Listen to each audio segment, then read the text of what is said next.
اعوذ باللہ من الشیطان الرجیم بسم اللہ الرحمن الرحیم ومن اللیل فتہجد بہ نافلۃ لک عسیٰ ان یبعثک ربک مقاما محمودا وقل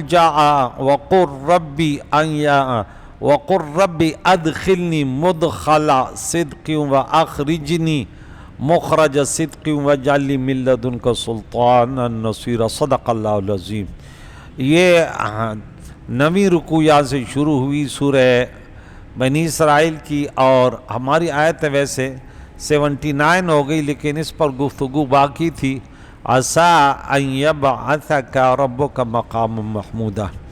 اس سے قبل یہ آیت ہم نے پڑھی کہ اقم الصلاۃ لدلوک الشمس، نماز قائم رکھو سورج ڈھلنے سے رات کے اندھیری تک، الی غسق اللیل، وقرآن الفجر، اور صبح کا قرآن یعنی صبح کی نماز کی تلاوت جو ہے، ان قرآن الفجر کان مشہودا۔ کبھی کبھی ایسے ہوتا ہے جز بول کر کل مراد ہوتا ہے، یعنی یا قرآن سے تلاوت مراد ہے کہ یہ مشہود جو ایک شاہد ہے، آپ یہاں حاضر ہیں تو شاہد ہیں، یہ جگہ مشہود ہے، یہ مجلس آپ کے لیے مشہود ہے، ٹھیک ہے۔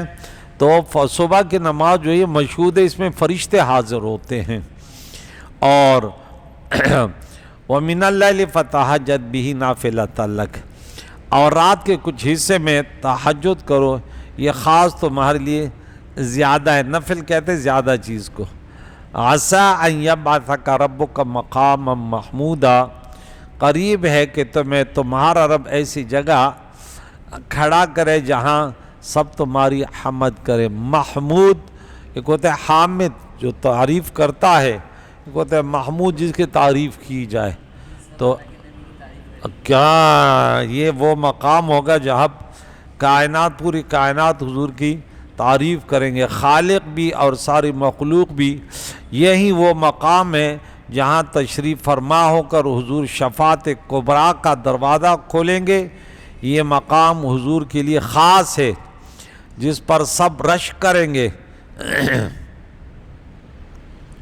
اور اس سے معلوم ہوا کہ بڑے درجے والوں کو زیادہ عبادت کرنی چاہیے، اور یہ بھی معلوم ہوا کہ حضور کا محمد ہونا مقام محمود پر ہی پورے طور پر ظاہر ہوگا کہ حضور اس دن خالق و مخلوق کے محمد ہوں گے۔ محمد کے بھی معنی ہے بہت زیادہ جس کی تعریف کی جائے، بہت زیادہ جس کی تعریف کی جائے، اللہ اکبر۔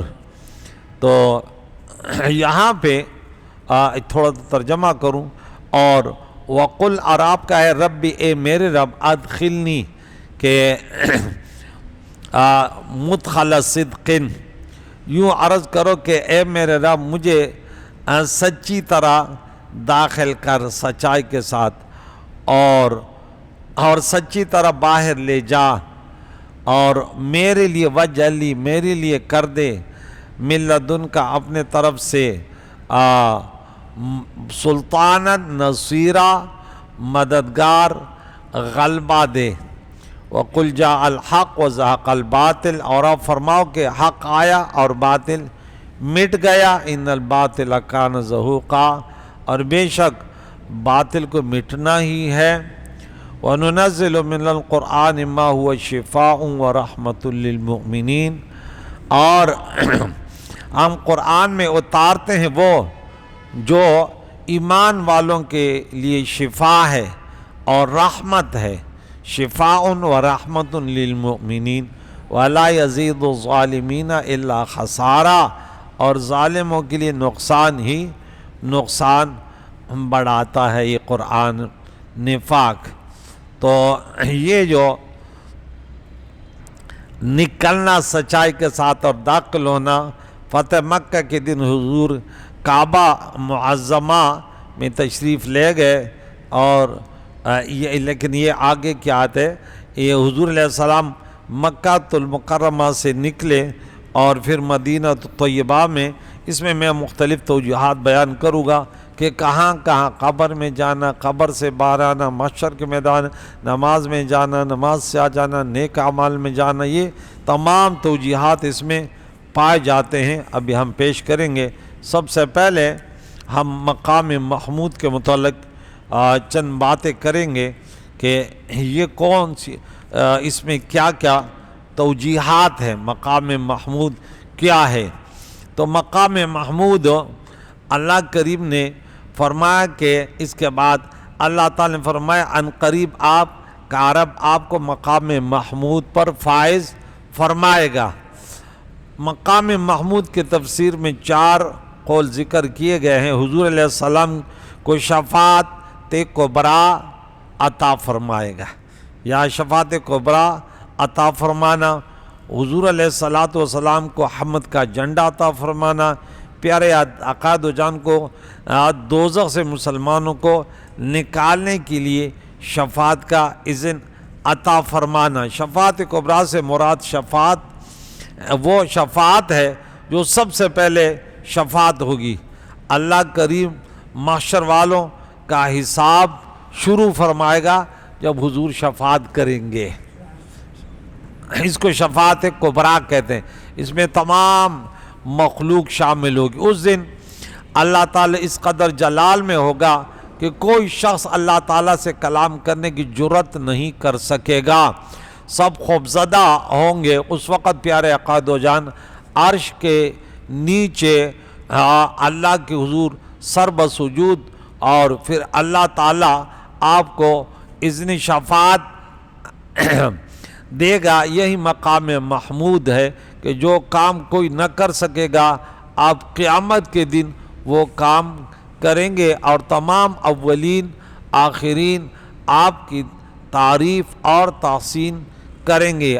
عبداللہ بن عمر رضی اللہ تعالیٰ بیان کرتے ہیں کہ قیامت کے دن لوگ مختلف گروہ میں بڑھ جائیں گے، ہر گروہ اپنے نبی کے پیروی کرے گا اور کہے گا اے فلاں شفاعت، اے فلاں شفاعت کیجئے، حتیٰ کہ شفاعت حضور علیہ السلام تک پہنچے گی۔ یہ وہ ہے جب اللہ تعالیٰ آپ کو مقام محمود پر فائز کرے گا۔ بخاری میں 718 نمبر پر یہ حدیث ہے۔ ابو ہریرہ رضی اللہ بیان فرماتے ہیں کہ حضور علیہ السلام سے اس آیت کے متعلق پوچھا گیا کہ عسیٰ ان یبعثک ربک مقام محمودہ کا کیا معنی ہے، کیا مقصد؟ آقا دو جان نے فرمایا یہ شفاعت ہے۔ ترمذی میں حدیث موجود ہے۔ ابو ہریرہ بیان کرتے ہیں حضور علیہ السلام سے اس آیت کے متعلق پوچھا گیا عسیٰ ان یبعثک ربک مقام محمودہ، آپ نے فرمایا یہ وہ مقام ہے جس میں میں اپنی امت کی شفاعت کروں گا۔ اور عبداللہ بن عمر رضی اللہ بیان کرتے ہیں کہ پیارے قائد و جان نے فرمایا قیامت کے دن سورج قریب آ جائے گا، حتیٰ کہ لوگوں کے آدھے کانوں تک پسینے پہنچ جائیں گے، اور ہر کوئی فریاد 50,000 سال کا دن گرمی، اور کچھ نہ کھانے کو نہ پینے کو۔ رب ذوالجلال فرمائے گا لمن الملک اليوم، پھر فرمائے للہ الواحد القہار۔ وہ اسی حال میں ہوں گے۔ پھر آدم علیہ السلام سے فریاد کریں گے، پھر موسیٰ علیہ السلام سے، پھر محمد صلی اللہ علیہ وسلم سے، پھر آپ شفاعت کریں گے تاکہ مخلوق کے درمیان فیصلہ کیا جائے۔ پھر آپ جا کر جنت کے دروازے کے حلقے کو پکڑ لیں گے، پس اس وقت اللہ تعالیٰ کو مقام محمود پر فائز فرمائے گا، اور تمام اہل محشر آپ کی تعریف اور تحسین کریں گے۔ بخاری میں 1475 میں، مسلم اور نسائی وغیرہ میں بھی یہ حدیث موجود ہے۔ انس رضی اللہ بیان کرتے ہیں کہ قیامت کے دن لوگ دریا کے موجوں کی طرح بے قرار ہوں گے، پھر وہ حضرت آدم علیہ السلام کے پاس جائیں گے اور کہیں گے آپ ہماری کے رب کے حضور شفاعت کریں۔ وہ کہیں گے کہ میں اس کے لیے نہیں ہوں، لیکن تم حضرت ابراہیم خلیل اللہ کے پاس جاؤ۔ ابراہیم خلیل اللہ اللہ کے الرحمن کے خلیل ہیں۔ پھر لوگ حضرت ابراہیم علیہ السلام کے پاس جائیں گے، وہ کہیں گے کہ میں اس کے لیے نہیں ہوں۔ پھر لوگ حضرت موسیٰ خلیل اللہ کے پاس جائیں گے، وہ اللہ کے کلیم ہے، سب جمع ہو جائیں گے۔ پھر لوگ موسیٰ علیہ السلام کے پاس جب جائیں گے وہ کہیں گے میں اس کے لیے نہیں ہوں۔ پھر لوگ حضرت عیسیٰ علیہ السلام کے پاس جائیں گے کہ چلو وہاں چلتے ہیں، اللہ کی پسندیدہ روح اور اس کا کلمہ ہے۔ پھر حضرت لوگ عیسیٰ علیہ السلام کے پاس سب محشر کے لوگ جمع ہو جائیں گے، وہ کہیں گے میں اس کے لیے نہیں ہوں۔ لیکن اب عیسیٰ علیہ السلام راستہ دکھاتا ہے، تم پر لازم ہے کہ تم محمد صلی اللہ علیہ وسلم کے پاس جاؤ، پھر وہ میرے پاس آئیں گے۔ حضور نے خود فرمایا پھر وہ میرے پاس آئیں گے، پس میں کہوں گا انا لہا، میں ہی تو اسی کے لیے ہوں، اس کے لیے میں ہوں۔ پھر وہ اپنے رب سے اجازت طلب کرے گا۔ حضور نے فرمایا طلب کروں گا تو میرے لیے اجازت دی جائے گی، اور میرے دل میں اللہ تعالیٰ اپنی حمد اور ثنا کے کلمات وہ ڈال دے گا، مجھے عطا کرے گا جو اس وقت مجھے مستحضر نہیں ہے۔ وہ کلمے کون سے؟ تو اور میں ان کلمات سے اللہ تعالیٰ کی حمد کروں گا اور اللہ تعالیٰ کے لیے سجدے میں گروں گا۔ پھر کہا جائے گا یا محمد اپنا سر اٹھائیے، آپ کہیے، آپ کی بات سنی جائے گی، اور آپ سوال کیجئے آپ کو دیا جائے گا، اور آپ شفاعت کیجئے آپ کی شفاعت قبول کی جائے گی۔ میں کہوں گا اے میرے رب میری امت میری امت میری امت۔ آپ سے کہا جائے گا آپ جائیں اور جہنم سے ان کو نکال لیجئے جن کے دل میں ایک جو کے دانے کے برابر ایمان ہو۔ پس میں جاؤں گا، حضور نے فرمایا، اور اس طرح لوگوں کو جہنم سے نکال لوں گا۔ پھر واپس آ کر ہی ان کلمات سے اللہ تعالیٰ کی حمد اور تعریف کروں گا، اور پھر اللہ کے حضور دوبارہ جا کے سجدہ ریز ہو جاؤں گا۔ پھر کہا جائے گا یا محمد علیہ السلام اپنا سر اٹھائیے اور کہیے، آپ کی بات سنی جائے گی، اور سوال کیجئے آپ کو عطا کیا جائے گا، اور آپ شفاعت کیجئے آپ کی شفاعت قبول کی جائے گی۔ میں کہوں گا اے میرے رب میری امت میری امت میری امت۔ پھر کہا جائے گا اچھا آپ جائیے اور جس کے دل میں ایک جو یا رائی کے دانے کے برابر بھی ایمان ہو اس کو جہنم سے نکال لیجئے۔ پھر میں یہ 6 بار آ کر 3 بار انہی کلمات سے اللہ تعالیٰ کی حمد کروں گا، پھر اس لیے سجدے میں گر جاؤں گا۔ اس کے بعد پھر کہا جائے گا یا محمد اپنا سر اٹھائیے اور کہیے، آپ کی بات سنی جائے گی، آپ سوال کیجئے آپ کو دیا جائے گا، آپ شفاعت کیجئے آپ کی شفاعت قبول کی جائے گی۔ پس میں کہوں گا اے میرے رب میری امت میری امت۔ پس اللہ فرمائے گا آپ جائیے جس کے دل میں ادنا ادنا ادنا رائی کے درجے کے برابر بھی ایمان ہو اس کو جہنم سے نکال لیجئے۔ پس میں جاؤں گا اور ایسا کروں گا، پھر میں 4تھی بار جاؤں گا اور اسی طرح اللہ تعالیٰ کے حمد کروں گا، پھر اللہ کے لیے سجدے میں گر جاؤں گا۔ پس کہا جائے گا یا محمد اپنا سر اٹھائیے اور کہیے، سنا جائے گا، اور سوال کیجئے آپ کو دیا جائے گا، اور شفاعت کیجئے آپ کی شفاعت قبول کی جائے گی۔ میں کہوں گا اے میرے رب مجھے اس شخص کے لیے اجازت دیجئے جس شخص نے لا الہ الا اللہ پڑھا ہو۔ پس وہ فرمائے گا میرے رب میری عزت میری جلال اور میری کبریائی اور میری عظمت کی قسم، جس شخص نے لا الہ الا اللہ پڑھا ہو میں اس کو بھی جہنم سے نکال لوں گا۔ صحیح بخاری کی یہ حدیث 7510 نمبر پہ، مسلم شریف میں 193 نمبر پر، یہ سے تک صحیح ترین کتابیں جس کو متفقن علیہ کہتے ہیں۔ حضور علیہ السلام بار بار جا رہے ہیں یا اللہ امتی امتی امتی۔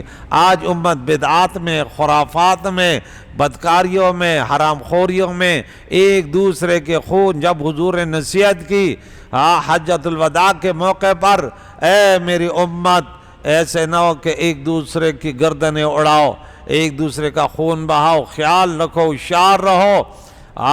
اے اللہ کے بندے بھائی، آج ایک پیر کے مرید دوسرے کو، مسجدوں میں لڑائیاں، الگ تو چھوڑو، ایک فرقوں میں کتنے۔ میں خود درس قرآن کے لیے جاتا ہوں، وہ جب دیکھتے ہیں نا یہ ہمارے پیر کا مرید تو نہیں ہے، یہ نہیں دیکھتے شیخ القرآن ہے، شیخ الحدیث ہے، عالم ہے، نہیں بھائی، یہ میں دل کی بات بتا رہا ہوں. میں اتنی محبت ہر کس سے کرتا ہوں، بڑی نصیحت بھی کرتا ہوں. وہ ٹھس سے مس نہیں، کتے کی دم کی طرح وہ ٹیڑھی رہتے. وہ کہتے نہیں ہم تو بس ایک ہی شخص کو مانیں گے. کس قدر فرقہ واریت کیا آگے کہ دنیا کو برباد کر دیا. اسرائیل ہم پر مسلط ہے، ہمارے ملک کے بادشاہ بھی جا کے اب یہ کیوں. میں وہ سورہ انعام کی آیت پڑھتا ہوں نا کہ تمہارے اوپر بھی عذاب آئے گا، نیچے بھی تمہارے حکمران بھی ظالم ہوں گے. جب تم اللہ کے نصیحت کر رہو پھر بھی ٹھس سے مس نہیں ہے. یہ نماز صحیح نہیں ہے. ہمارے گھروں میں عورتوں نے اور آگ لگائی ہوئی، لڑائیوں پہ لڑائیاں. اور حضور تو کس قدر جو ہے وہ اپنی امت کے لیے پریشان.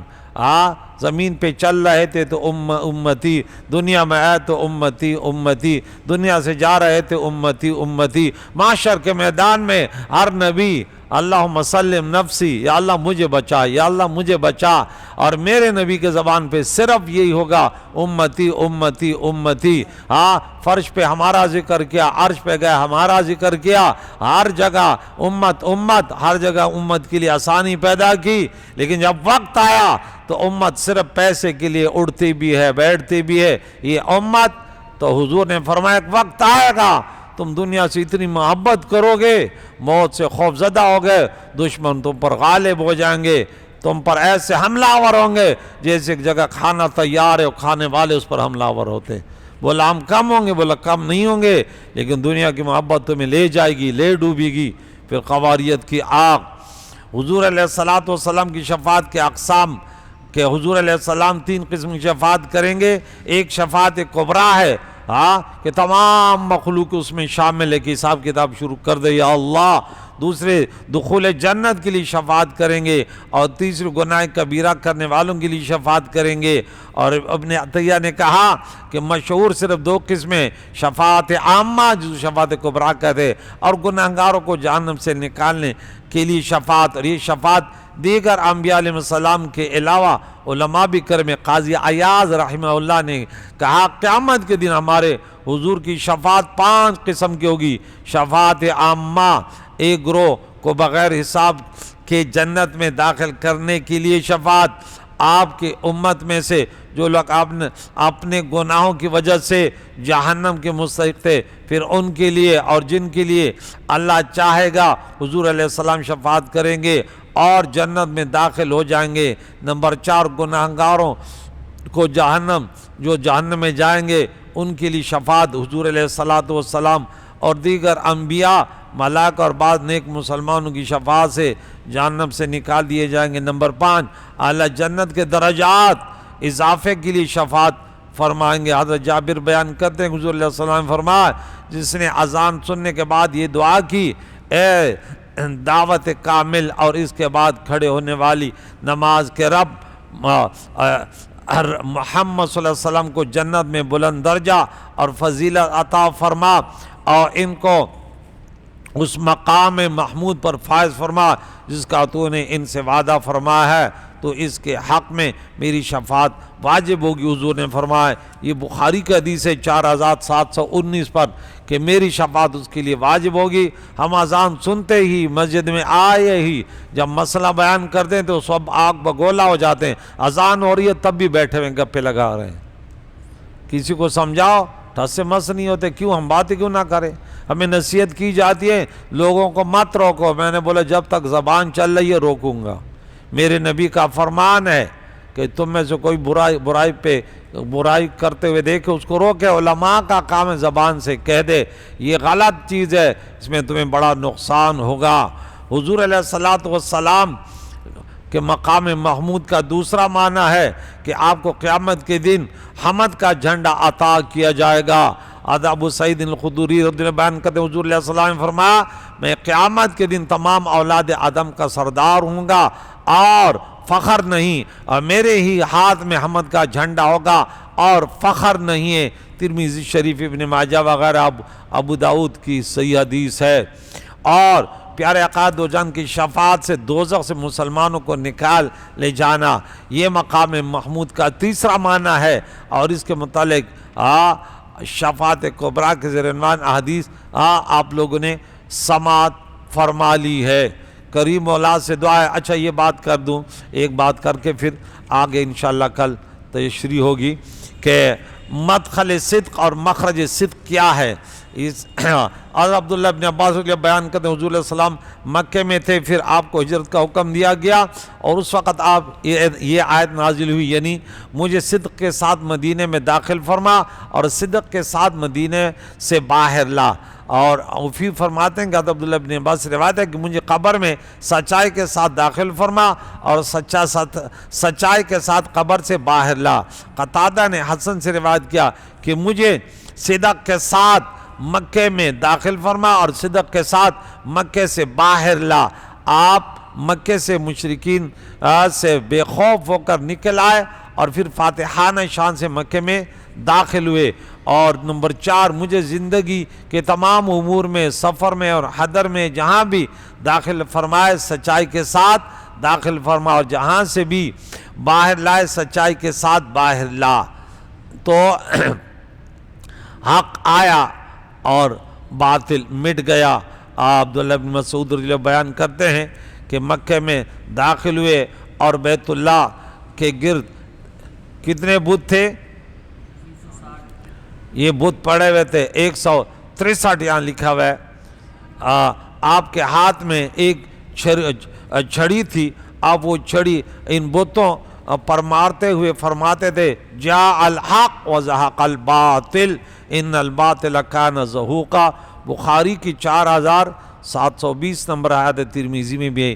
اس آیت میں مشرکین کے بتوں کو توڑنے اور دیگر بتوں کے توڑنے کی دلیل ہے۔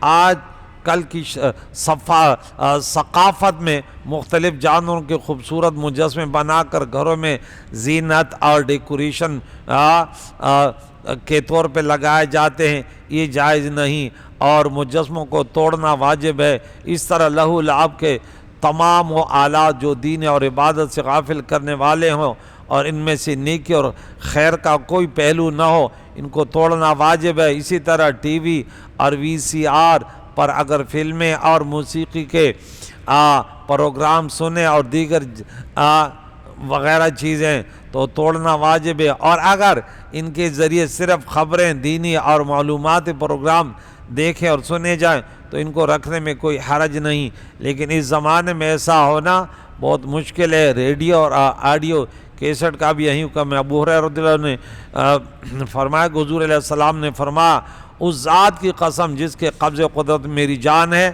میں نے ارادہ کیا کہ میں لکڑیوں کا گٹھا لا کر اچھا اور کسی کو حکم دوں کہ تو اذان دے اور پھر اس کو حکم دوں کہ تو نماز پڑھانے کا حکم دوں، پھر میں دیکھوں کون لوگ نماز پڑھنے نہیں آئے تو میں ان لوگوں کے گھروں کو آگ لگا دوں۔ بخاری میں پیارے آقا دو جان جماعت سے نماز نہ پڑھنے والے کے گھروں کو آگ لگانے ارادہ فرما۔ یہ بھی معلوم ہے کہ جو چیز اللہ کی عبادت سے غافل کرنے کا سبب ہو اس کو ضائع کر دے، یعنی گھروں کے بارے میں کہ نماز کے وقت گھروں میں بیٹھے ان کو بھی آگ لگا دوں۔ تو بتوں کو توڑنا یہ سب اس کے ذمن میں۔ اب بولے کہ یہاں کے نماز کا ذکر کیسے آیا؟ عائشہ صدیقہ بیان کرتی ہے کہ انہوں نے گھر کے صحن میں ایک دوپٹہ لٹکایا جس میں تصویریں بنی ہوئی تھی۔ پیارے آقا دو جان نے اس پردے کو پھاڑ دیا، پھر میں نے اس کے 2 گدے بنا لیے جس پر حضور علیہ السلام بیٹھے تھے۔ یہ بخاری کی حدیث ہے۔ امہات المومنین بیان کرتے کہ حضور علیہ السلام نے گھر میں ہر اس چیز کو توڑ ڈالتے تھے جس میں تصویر بنی ہوتی۔ یہ بخاری کی حدیث ہے 5992۔ ان دونوں حدیثوں میں یہ دلیل ہے کہ جس چیز میں اللہ تعالیٰ کی معصیت ہو اس کو توڑنا واجب ہے۔ ابو ہریرہ بیان کرتے ہیں حضور علیہ السلام نے فرمایا اس وقت تک قیامت قائم نہیں ہوگی جب تک کہ تم میں ابن مریم نازل نہ ہو جائے۔ جو عدل و انصاف سے حکم دیں گے وہ صلیب کو توڑ ڈالیں گے اور خنزیر کو قتل کریں گے، جزیہ موقوف کر دیں گے اور اس قدر مال دیں گے کہ اس کے لینے والا کوئی نہیں ہوگا۔ یہ بھی بخاری کا حدیث ہے۔ عیسیٰ علیہ السلام صلیب کو توڑ ڈالیں گے۔ اس میں یہ بھی دلیل ہے کہ جو چیز اللہ کی معصیت پر مبنی ہو اس کو توڑ ڈالنا۔ تو کریم اللہ سے دعا ہے ہم انشاءاللہ کل یہ جو آخری آیت ہم نے پڑھی کہ قرآن شفا ہے، مسلمانوں کے لیے رحمت ہے، ظالموں کے لیے نقصان بڑھاتا ہے، اس پہ تھوڑی سی گفتگو کریں گے، اس پہ تفصیلی گفتگو میری دم درود ہو، اور قرآن میں کتنی شفا ہے، کافی دروس موجود ہیں میرے سورہ یونس سورہ نمبر 10 آیت نمبر 57 پر آپ ریسرچ کریں، اس پہ کافی دروس۔ میں نے یہ کہا کہ تعویذوں کے متعلق 3 قسم کے لوگ ہیں، ایک جو ہے وہ کہتے ہیں سب کچھ تعویذ کرتے ہیں، غلط لوگ ہیں کہ باہر چیز تعویذ تعویذ تعویذ، اور ایک وہ لوگ ہیں کہتے ہیں تعویذ سارے سے کچھ بھی نہیں ہے، ان کو ہم بدعتی کہتے ہیں اور کنویں کے مینڈک بھی کہتے ہیں، یہ بھی غلط لوگ ہیں۔ ایک وہ ہے کہ نہیں، جو 1400 سال سے جو طریقہ رہا، یہاں تک ہم دم کرتے حضور علیہ الصلوۃ والسلام عبداللہ بن عمر سے کافی روایت ہم نے اس میں کی ہے کہ دم درود کا سلسلہ، اور خود احادیث مبارکہ میں آئے اعوذ بکلمات اللہ التامۃ من کل شیطان وحامد من کل عین لامۃ وغیرہ وغیرہ دم درود، لیکن ایک حد تک، ایک لمٹ تک، اور عقیدہ ہے کہ شفا اللہ دیتا ہے، اور قرآن پاک میں اللہ تعالیٰ نے شفا رکھی ہے۔